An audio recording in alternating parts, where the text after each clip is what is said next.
This week on the Andrew Yang podcast. This is not just about Trump. It's not about his specific goals, and it's something they want to last Trump's long, a well vessel. beyond him. Exactly. I mean, I think they're very smart people, and I think they have to be taken seriously. I think this is important for everyone to understand, no matter whether they agree or disagree. They should know sort of where things are coming from, because this is where the government is headed, and like you say, it's headed in a way that I think this is going to reshape the way the federal government works, and the way, as a result, that life for all Americans works for years and maybe decades to come.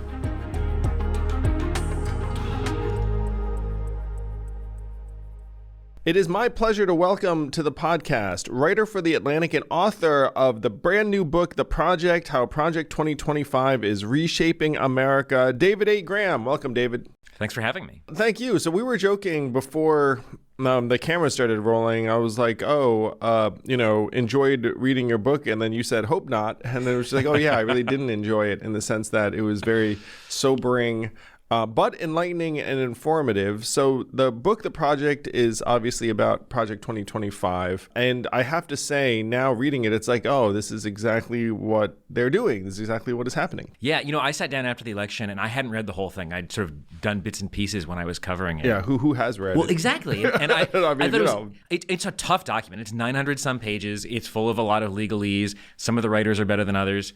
Some of the writing is clearer than others. And I was amazed by how complete a document it was and what a worldview it was. And I thought it was important for people to understand what was in there and to sort of know where things were going. And, I thought it would predict some of what has happened, but it's been closer than I expected. Yeah, I know. It's been just about 10 for 10 in terms of predictive qualities. So thank you for synthesizing 900 pages down to how long? About 150, I think. 150 kind of readable, short, snappy, punchy pages. I mean, I got to say, reading the book was a breeze. You were just getting punched in the face a lot because you're like, oh my gosh, it's totally what's happening. So let's walk through a little bit, because most people, they've heard of Project 2025. They know there's some mega document out there. I confess I did not read it, in part because... Who has? Yeah, who has? You have, apparently. And you've also incorporated some research and other things, so it's not it's just here's a document. Right. Actually, here's a perspective. So for lay people out there, how many people... were involved in the writing of the 900 pages? They gathered about 70 people, and it's sort of from across the right, particularly the sort of MAGA right. There are elements that are not there, but it's intended to be a pretty big tent. And they all work together on certain chapters, and it's organized by department, basically, and some of the agencies. And they go through and they have recommendations for each of these. And they also talk about generally how they think the government should work and what it should do to move towards the kind of vision of society that they have, which is this very sort of traditional conservative family-based society. Yeah, and it was written under the purview of a conservative think tank, right? Right. So it came from the Heritage Foundation, which is, now about 50 years old think tank. And they've put out documents like this over the years. They put one out before the 1980 election that became really important for the Reagan administration. But there hasn't been one that has had this kind of impact since then, I think. Yeah, so check it out. So conservative think tanks hey, we're going to take lessons from the first Trump administration, which they saw as a missed opportunity in various ways. They gathered together a bunch of folks who are not just think tank folks, but a lot of them were former Trump officials, now Trump officials again, right? Honestly. So they took a lot of people from Trump world who were in the guts of the government during Trump 1, said, okay, couldn't get done a lot of the things that we wanted to, and so here's what we would do differently the second time. There is a period during the campaign when, and this actually came up in your book, that I was like, oh my gosh, that was Taraji P. Henson, who just came out in one of these award shows and says, hey people, Project 2025, no joke, it's real, be scared. And then the Democrats started parodying that message, which led to Donald Trump saying, I had nothing to do with this. I don't know who these people are. I'm going to write it, because they know what's in it is unpopular. But then after he wins, he then hires a bunch of the authors into the administration. Right. I mean, the foremost person, I think, in all of this is a guy named Russell Vogt, who was head of the Office of Management and Budget in Trump's first term towards the end. Then he comes and he works on this. He also worked on Trump's platform during the 2024 campaign, was closely involved then. And now he's back as the head of OMB. There are a bunch of folks who were in the cabinet in the first administration. Other folks are coming in. And the other thing that I think is important that sometimes perhaps get overlooked.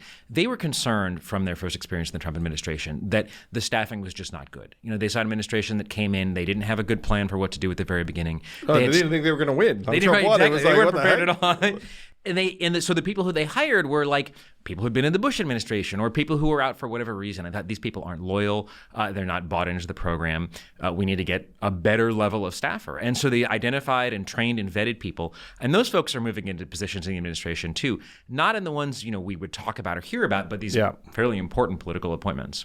Yeah, I think that cannot be underestimated because the fact is you're talking about a mega bureaucracy of 2 million employees and hodgepodge of agencies and whatnot.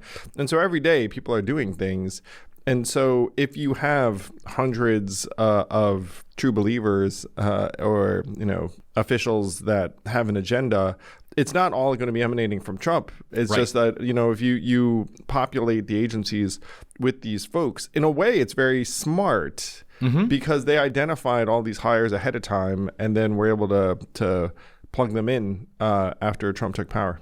Yeah, you talked about how Democrats picked up on this talking point, and I think that they did not a great job of talking about it, and certainly not a good job of telling people what was in there. They talked about some specific policies that were unpopular, but I think they didn't get, or maybe they didn't understand, maybe they didn't read how much this is a sort of comprehensive program. And the folks behind it have, a lot of them have served in government, and they thought really carefully about how to solve the problems that they encountered and how to take over the government effectively. It's not amateur hour like some people saw in the first Trump administration. It's not thrown together. It's a serious plan. Yeah, so you mentioned OMB, which has kind of a key role in this drama, even though, it's sort of wonky. Even very, savvy Americans would be like, I know that's a thing. What is OMB? So OMB is Russell Vogt describes it as the air traffic control for the president. So it deals with the budget. Obviously, the president makes a budget proposal, but it also so OMB stands for Office of Management and Budget. There we go. So there we go. So that's what they do, and then they manage everything else. Yeah, it's kind of in some ways it's a little bit of like HR for the government itself. And then you think, well, who cares? But then it's like, oh, actually, that's very, very important. Exactly. If you can, they say personnel is policy, and if you can control who's working in the government, you can control a lot of the way the government works. And they also feel that it's been treated as like a way for agencies and departments to kind of push their priorities to the White House. And they say it should be the other way around. The White House should be pushing these things to the departments, and we're going to use OMB to make that happen. Yeah. So the worldview of Project 2025 or its authors is fascinating, where it says, hey, we're being held back by these career bureaucrats, deep state, if you will. And so the recipe or the prescription is to try and gut the power of the bureaucracy and then give it to, drum roll, the leader, Trump. Exactly. And we're seeing elements of this happen in real time. And the OMB actually is like the key player in personnel decisions. There was a period when weird emails were going out. I think the emails have sort of stopped. No, who knows, man? They could be going on. And they were offering buyouts and various incentives to leave. Right. And so they have all these ways they want to go about it. They want to they want to encourage people to leave through buyouts. They want to close agencies and use reductions in force. And the other thing is, they talk about in a speech in 2023, Russell Vogt says, we want to put the bureaucrats in trauma. We want them to want to quit their jobs, or if they don't want to quit their jobs, we want them to simply sort of keep their heads down and do what we say. They also want to convert a lot of these civil service positions to political appointments. So rather than being a career official, it's somebody who comes in when the new president comes in and is mostly loyal to the president.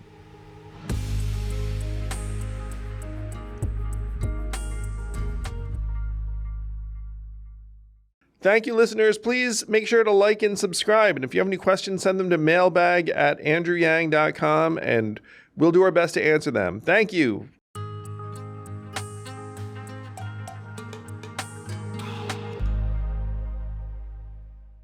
Yes. So we've seen a version of this play out, certainly. There are various lawsuits and in various places. Are you up on, because you're obviously still a journalist. Are you up on the latest numbers in terms of how many folks left the government? Because there was like a period when I was getting, daily or weekly updates. It's a little bit tough to tell because there are so many lawsuits. So you have thousands of people who have left, some voluntarily, some who've been laid off. You also have people who are in this kind of weird limbo where some judges have said they have to come back. It's so some weird. Haven't. So getting the actual numbers from day to day is really tough. Yeah, I will say too, there's like a human element of this that a lot of people miss. So I'm going to share. My aunt worked for the Department of Sociology in the state of New Jersey for pretty much her entire career. My mom worked for a public university in the state of New York. And so, you imagine people just showing up to a government office building and they just like do their thing. And then they get told, hey, like, stop in your tracks, like, like no hiring, like someone's going to be looking, oh, wait, maybe you don't have a job so much. I mean, like it's very, very stress inducing for folks on a level that I don't think most people understand. Oh, yeah. And you have people being told to come to work and not do any work. So they're sitting there doing nothing. They don't know whether their projects are going forward. And I think people think about bureaucrats, like nobody's really a fan of bureaucrats per se. No. But so many people who work for the federal government are doing things, they're researchers, they're working on the front lines, they're helping you out with things. It affects your daily life in a lot of ways. And I don't think we see or think about that a lot. Well, there's some reporting coming out about how, cuts to Social Security mean that they won't be opening offices and then you have to try and get to them some other way, which is like a very strange approach. And so this is one of the things that, too, that there are a lot of very concerning things when we move on to some other areas, but the Project 2025 it's very ideological. Mm-hmm. Like, here's something that I might get on board with, a lot of Americans might get on board with. It's like, hey, a lot of inefficiency, a lot of excessive bureaucracy. What we should be doing is figuring out what each agency is supposed to deliver, see if there's a way to deliver that more effectively, and then if it turns out we have too many people doing a certain thing, like, we can make a move, but, you wouldn't do it cruelly or harshly. You'd be like, hey, it's like just like something that we feel is in the right direction for the American people, but here's like a very generous transition, or like you do something. Sure. And like, I think a lot of Americans would be like, okay, like I'm open to that, but that's not the approach here at all. The approach here is like, I'm going to assume that what your department is doing is not like anything I should care about. Like, mm-hmm. I should just be trying to do reduction in force for the sake of reduction in force. Right. It's like those things. Most everyone, I think, is troubled by, and the impact is being felt, in all sorts of quarters of American life in a way that most people wouldn't appreciate. For example, I was with someone who represents the state of Alaska, and it turns out that Alaska has a very high proportion of federal employees. And then you think about it, you're like, they do? And it's like, oh, there's like a lot of national parks and military and some other things that you wouldn't think about. Yeah. This is a place where there are several places in Project 2025 where I think the authors do a good job of diagnosing a problem. I mean, I think there's a widespread belief that like the bureaucracy it doesn't work well for a lot of people. Or like in other places, they complain that Congress has abdicated, that Congress isn't working well. Like, also kind of true. Yeah, who thinks people in Congress don't think Congress is working well. But then the question is, like, is the suggestion they have going to solve that problem? And I think you're exactly right. These sort of like abrupt cuts without thoughts about what the deliverable is, what you're going for. What's the deliverable? It's like, hey, maybe the point of these offices that old people can get the benefits. Right. There's like this sense. It's like, oh, they should be getting these benefits anyway. Let's like make them like walk through fire to get there. So you mentioned that there is like very much like a right-leaning perspective, and your book very helpfully goes through. It's like, okay, here's an example. Let's say immigration, which is very, very top of mind for people. What is the author's view of the quote unquote like best approach to immigration? They think that there are too many immigrants, legal, illegal, you name it. And so there's like, we know a lot about the focus on illegal immigration. There's in line with what Trump has been doing. They want to close the border. They want to use the military to do that if necessary. They want mass deportation. They want to get people who are not authorized out. But they also really want to cut down on legal immigration. And so they talk about reducing the number of types of visa that are available, but also reducing the numbers of visa. They complain that some parts of DHS and parts of the State Department seem to see their role as getting people into the country as much as possible rather than vetting them. They want to talk about denaturalizing people who may have lied on their applications. They want to revoke student visas. Obviously, we've seen some of that going on already. It is very much like, how can we shut down the borders to anybody, not to anybody coming in, but we want to reduce the number of people coming in across the board. Yeah, and there have been various news accounts of folks. So here's again, it's like some like a lot of Americans are on board. It's like, look, if you're here illegally and you're a criminal and you're violent, you not being here, it's like, yeah, on board. But then you have these terrible stories about someone who had some very, very minor infraction for something like marijuana 20 years ago. Right. And then, now is has a family or this and that. And then they grab you and be like, oh, you have this offense on your record. And so we're going to detain you. We're going to deport you. Like things that make no sense on the face of it or are inhumane. And this is one of the things that, it's like, look, I can kind of understand the anti-bureaucratic zeal, but then they kind of have bureaucracy working to the detriment of humanity in all these instances where it's like, whatever the weird technicality is, we're going to get you. And it's like, wait a minute, like that person who owns a small business who had some marijuana offense 18 years ago, in a place it's like it's legal now. It's not pragmatic. And it's often like there's a conflict between what you want economically and these sorts of priorities. So it is very ideological, as you say. They're so locked into the worldview that there's not a lot of allowance for those kinds of shades of gray. Yeah, and you see all these human interest stories arising where I think, a lot of Americans are deeply pained by the way a lot of this being applied or rolled out. It's also going to be terrible for the economy.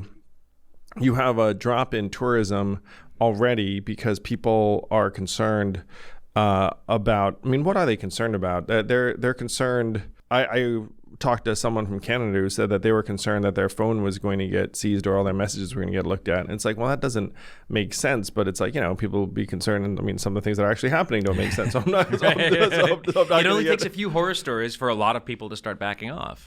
Yeah, so factually, tourism has dropped from Canada and Europe, and I believe Asia, so it's pretty much everyone. There's no one who's like, oh, I'm more fired up to visit.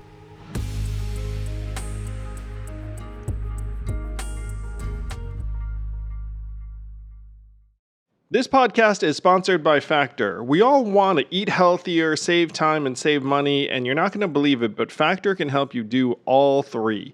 2-minute meals delivered to your door, ready to eat. Even someone like me who is all thumbs in the kitchen can just make it happen because it's pretty much just right there for you. I've been loving Factor's meals lately, especially the ginger teriyaki salmon. It was so good, and I didn't have to think twice about whether I was eating something nutritious. With 45 meal options every week, I can switch it up. I'm still on track with my goals, whether I'm going for protein or keto, not really me, or calorie smart meals. I tend to go with chef selection myself. Does this sound like something you want to give a try? Just give it a try and then you can always discontinue it, but you're going to love it. Get started at factormeals.com/yang50off and use code yang50off to get 50% off plus free shipping on your first box. That's code yang50off at factormeals.com/yang50off for 50% off plus free shipping.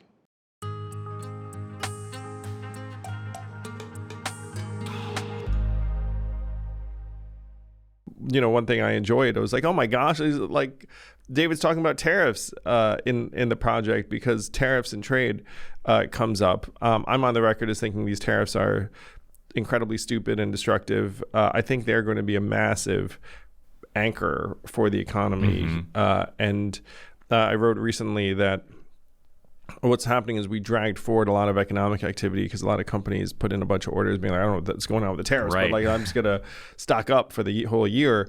And so I think the second quarter might look fine, but then everything's going to drop off a cliff in the third quarter. So you mentioned that the authors in Project 2025 are, let's say, a little bit divided on the issues of trade. This is one of the things that I thought was interesting too when I read the whole thing and I hadn't realized. You've got a debate within the text. Some places they're all together, but here I think you can still kind of see the seams of how Trump is changing the Republican Party. So you have Peter Navarro, who's now in the White House pushing tariffs, making the case for tariffs. And then you have a guy named Kent Lastman who works for the Competitive Enterprise Institute, which is a long-running, it's exactly what it sounds like. It's a free enterprise, sort of free markets. And what's interesting is they felt the need to just incorporate both. They're like, hey, guys, we can't really figure this one out, so just go ahead and But I mean, even there, like all of what Navarro says is we need to have tariffs and they need to be aimed specifically at China. Like the point is we're in an existential conflict with China, and so we need to have tariffs on China. And instead what they've done is they've used these across-the-board tariffs. I think it's on everyone. It's on everyone now. So even there, they're going beyond, in this case, they're going beyond what's in Project 2025. Yeah, I do think that to the extent that there's a peril that everyone's going to see play out is like I think that they are dangerously close to crashing the economy. Mm-hmm. I think when the impact of these tariffs really comes out and the confusion, the fact that companies are saying, to me and soon publicly, it's like, look, like why would this encourage investment? At a minimum, it's unclear what the prospects are going to be. So like, do you invest more under those circumstances? Like not if you're rational. And I was talking to someone who invests in tons of private companies, and they're saying their costs have gone up, so their margins are going down, and they're either going to have to eat that and fire people or raise their prices. And right now they're trying to figure that out, but then they don't want to raise their prices and drive away some customers and anger others if this is not going to be long lasting, because you don't want to like whipsaw people and be like, prices up, prices down, like, so like, because when you adopt a new pricing structure, you want customers to get comfortable with that and stick around for it. So right now they're literally deciding in boardrooms and C-suites around the country, like, what are we going to do between those two? Is it going to be a mix? Well, it's very hard when you have the president and his aides seeming to go back and forth from day to day. Seriously, they change their mind. They're going to fire Jay Powell. They're not. They're going to loosen the tariffs. They're not. Like, how can anyone plan around that? Yeah, so then they're just like, okay, what do you do in these circumstances? You don't invest more, like maybe you invest less, like you trimmy.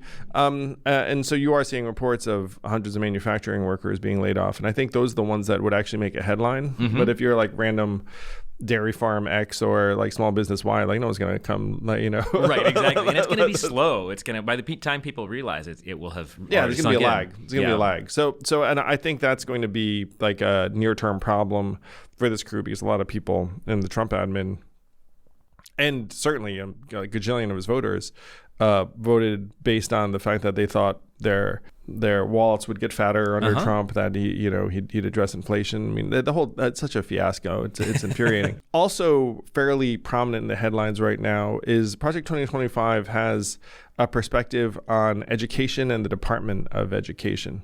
Yeah, specifically, it wants to get rid of it. So when that's the perspective. Yeah, and when you see the Trump administration talking about closing it, that's an idea that comes right out of here. And I think it comes from a couple of different places. One is a simple sort of shrink the government kind of mindset, but another one is the kind of focus on parental rights that we saw a lot in the last couple of years, a concern with wokeness in the schools, and a desire to move things more towards local communities. And so they just want to close the department. They want to move some things like enforcement of Title IX to the Justice Department. They want to privatize student loans. And then they just want to block grant funds to states to sort of spend as they see fit, which I think in a lot of cases would mean more religious schools, more private schools, and more school vouchers. Interestingly, as we're here, the headline came out that they are now also going to be resuming collecting various delinquent student loan debts that the Biden administration had essentially given like a forbearance to. Right. It's hard to know how that's going to work. You have to have a department to do those things. Yeah. And I think that's one of the conflicts I see throughout is they want government to do certain things, but they also want to get rid of so many bureaucrats. You wonder whether they're going to be able to really make those things happen. Yeah. That's like you described the tension very well. It's like, hey, we're worried that these things are getting too politicized. So you know what we recommend? More politicization, exactly. But this time with our guy. Right. like that. Yes. it's perverse. It's a perspective. I mean, I think that's one reason why your book is invaluable, because people should understand the worldview that is animating this administration and hundreds, maybe thousands of people who are just going to be trying to move the government in a particular direction, whether Trump's on the golf course or not. Right. That's exactly right. They want to, they want the control to be under the White House. But when you have the right staffers, there's an idea that things can kind of move forward. And I think for them, Trump is a vessel. Like, they see him as somebody who's, he'll push these things. He's going to charge forward. But they want, this is not just about Trump. It's not about his specific goals. And it's something they want to last Trump's long, a well vessel. beyond him. Exactly. Totally. These people, it's like, ooh, like, we get Trump in, and then we can do these things.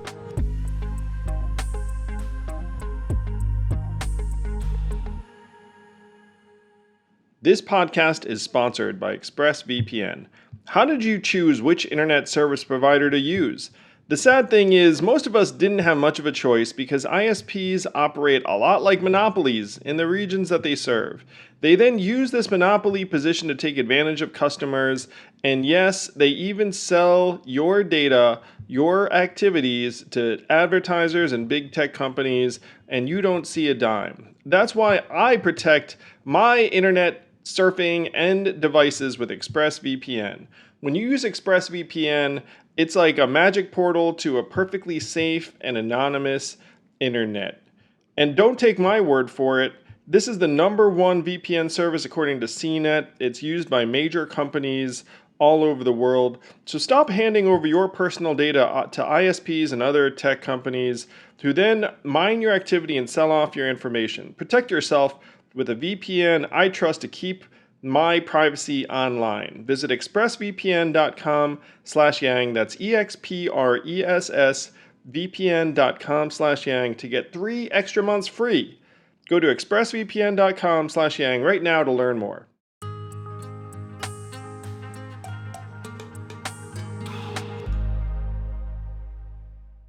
So there was also a piece on this perspective and on the safety net, and this was very, very painful to me because I'm someone who thinks that there's a widespread immiseration of the American people, and that it's getting worse, not better. I think the tariffs and inflation will make that worse, and their take on the safety net is generally negative, which is incredibly unfortunate. And they say something too that I think that, like, hey, we want poverty to be addressed by religious groups and philanthropies and nonprofits. It's like that doesn't seem like a great plan. And they have also a perspective on taxation that, and this is fascinating to me because on my campaign, I championed a universal basic income that was going to be paid for by a value-added tax that exempted consumer staples. With my thought process being, look, let's ding Jeff Bezos's yacht or whatnot, and then like try and get that money, and like that's the kind of thing that could be like big ticket if you multiply it times all the yachts and whatnot. And that they're moving towards a consumption tax, an element of which I actually like because other countries use a value-added tax and it's better and more effective. The problem is that their version of it would be regressive. Because if you like put a consumption tax writ large, and then they want to join that with lower taxes on the ultra rich and corporations. Yeah, you described that so well. Like, a consumption tax is not necessarily a bad idea inherently. It's a question of what it looks like and how you achieve it. And what they want to do would, reduce. It would, first of all, it would reduce taxes on the wealthy.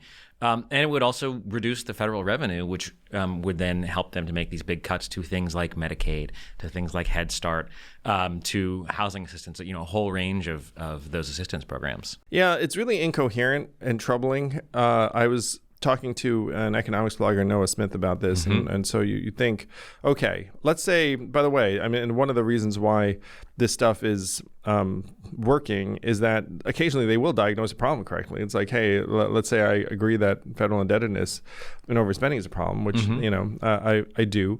But then the logical thing to do would be to look at and say, well, you probably have a lot of tax avoiders and tax cheats out there. So let's, by the way, if you like give the IRS some extra money, it ends up giving the government like 10 to 20 times that, just in like better enforcement. Because as soon as someone gets a letter from the IRS, it's like, oh my gosh, like da-da-da, it's like, what's happening? And then you clean up your act, and then the person next to you also cleans up their act. then all sorts of things happen. And this, by the way, was one of the tensions I enjoyed when I was running for president. It's like, hey, run government like a business. Be like, well, for the most part, it's a different thing, so you wouldn't run it as a business. But like, if you were to approach it with a business mind, you would look and say, like, how do we get money, like revenue? It's like, oh, taxes. Like, what's going on there? Like, how can we improve that efficiency and then increase the revenue? So the logical thing to do for me in this time would be if you were serious, which like, and this, again, I find very, very incoherent and troubling. If you go to the international debt market or whatever and say, okay, guys, we have a spending problem in the U.S. and we have a revenue problem. So here's what we're going to do. We're going to tighten our belts. We're going to spend less or spend it more efficiently, and we're going to raise revenue. And the way we're going to raise revenue is we're going to increase taxes on various parties. The problem is they're saying, hey, we have a spending problem and debt problem, and we're going to lower taxes. Right. It's exactly it. Yes. Yeah. And then people look up and be like, how does that make sense? And then it reverts to supply side economics, which has never worked. And, it's like, I mean, it's, it was essentially disproven during those years. And so I was saying, and there are very rich people like Nick Hanauer, who's a billionaire, who's like, look, if you cut my taxes, it's not like I'm going to buy another pair of pants. Right. You know what I mean? Like it doesn't affect consumption or, tax revenue in that way. Like, I'm not going to run out and do various things. So what is the prognosis then? I mean, like, first, did I fairly accurately summarize their approach to taxation? I think you did, yeah. I mean, they want, and, they want to slash rates, they want consumption, they want to reduce them on the top earners. And, by the way, I think they understand this is not pressing, but they would also like to move to not necessarily a gold standard, but something more like a gold standard. That was fascinating. Yeah, that's fascinating. So they really dislike the Fed, and that's also in the headlines right now. That's exactly right, yeah. They don't want to just fire the chair of the Fed. They would like to dissolve it. Yeah, wild. I mean, like that'd be such a multi-decade step back in time. And so my perspective on this is, look, you had the gold standard for a while, blah, blah, blah, Fort Knox, the whole thing. And then you move towards this monetary standard, and the American public has benefited immensely from the U.S. dollar being the global reserve currency and the medium of exchange for decades. Like, in a way, we essentially have the golden goose. And can you abuse the golden goose? Definitely, 100%. But what you don't do is you don't kill the golden goose. Right.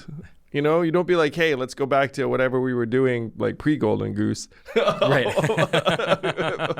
And that's wild. It does also tie into the crypto community. There's something very interesting going on with this. I mean, Trump announced the other day that, look, I'm not trying to fire Jerome Powell, probably because his economic advisors told him, if there was any hint that you did want to fire him, or you actually did fire him, markets would freak out. You would have the equivalent of like a run on U.S. debt probably the next day. Right. And so you see them backing off of that. Absolutely. Yeah, but it is interesting. For now, we'll see. Yeah, it is interesting that a bunch of this crew is like, ooh, like we hate this. Yeah. And there's Federal Reserve. Parts of this are, I think, new, and parts of this are very much like long-running, what we've seen from conservative think tanks for a long time. So there have been people who've been calling for the end of the Fed. Obviously, Ron Paul was prominent about this for a long time. There have been people who want to slash Medicaid for a long time. So some of these things are all kind of agglomerated together here.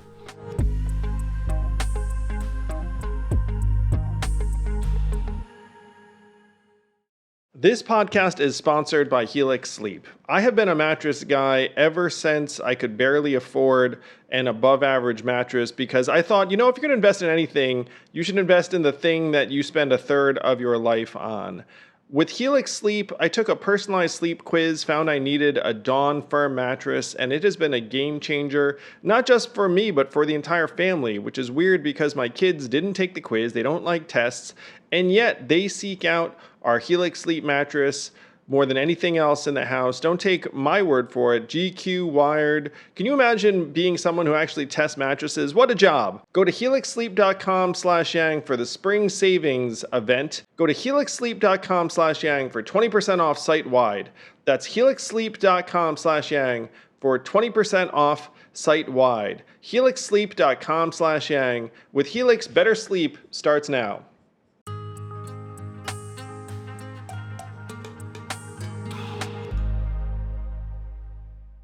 I feel like we hit a lot of the major items.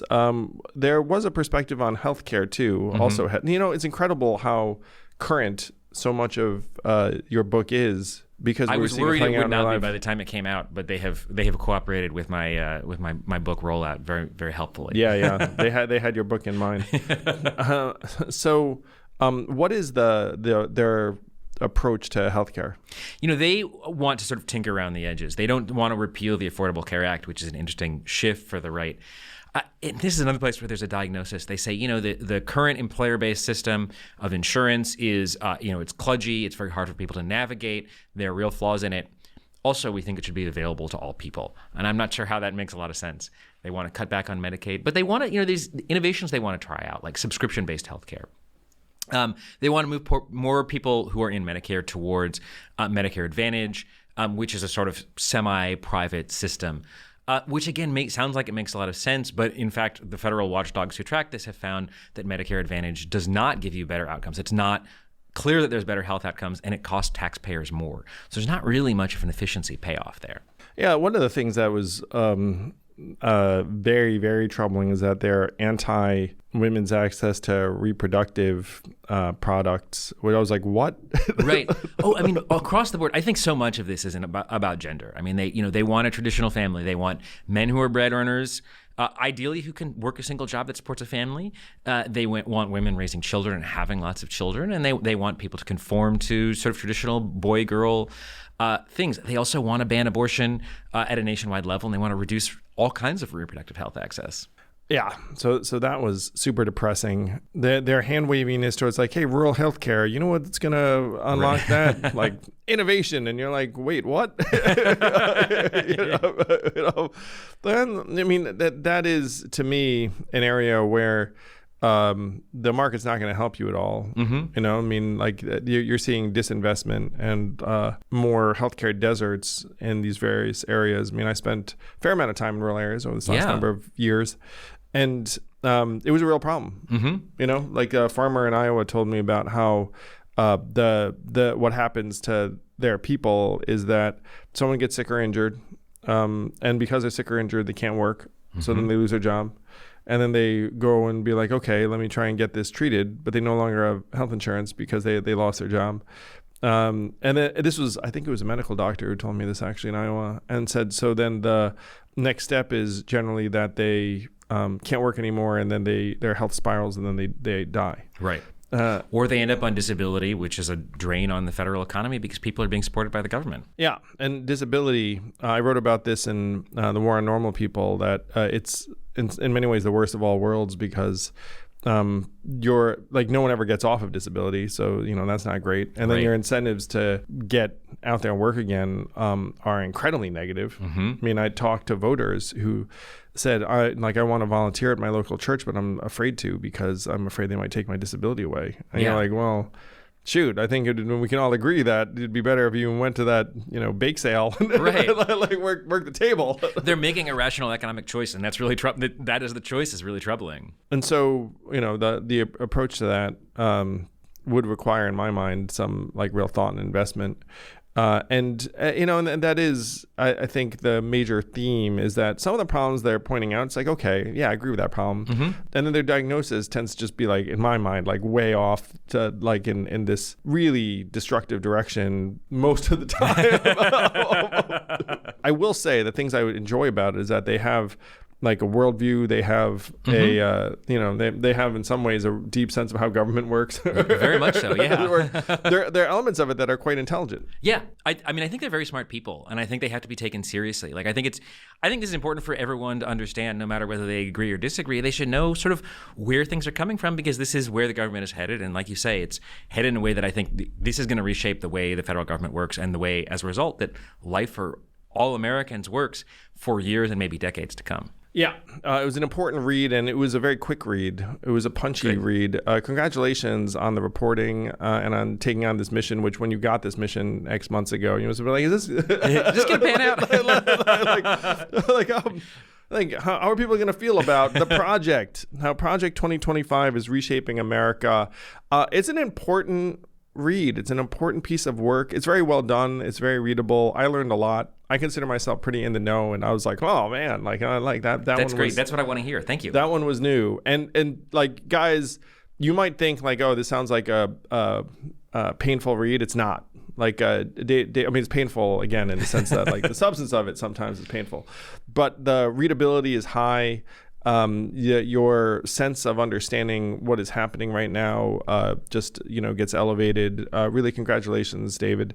So the book, the project. And how else can people keep up with you and your work? I am on Blue Sky at dgram at social.bluesky. I'm also, you can read me on The Atlantic, and I write The Atlantic's daily newsletter most days of the week. Oh my gosh, so productive. Daily newsletter, that's so hard. There's a lot to write about these days, so that makes it easy. Yes, the world is keeping you busy. Congratulations, David A. Graham of The Atlantic. Thank you so much.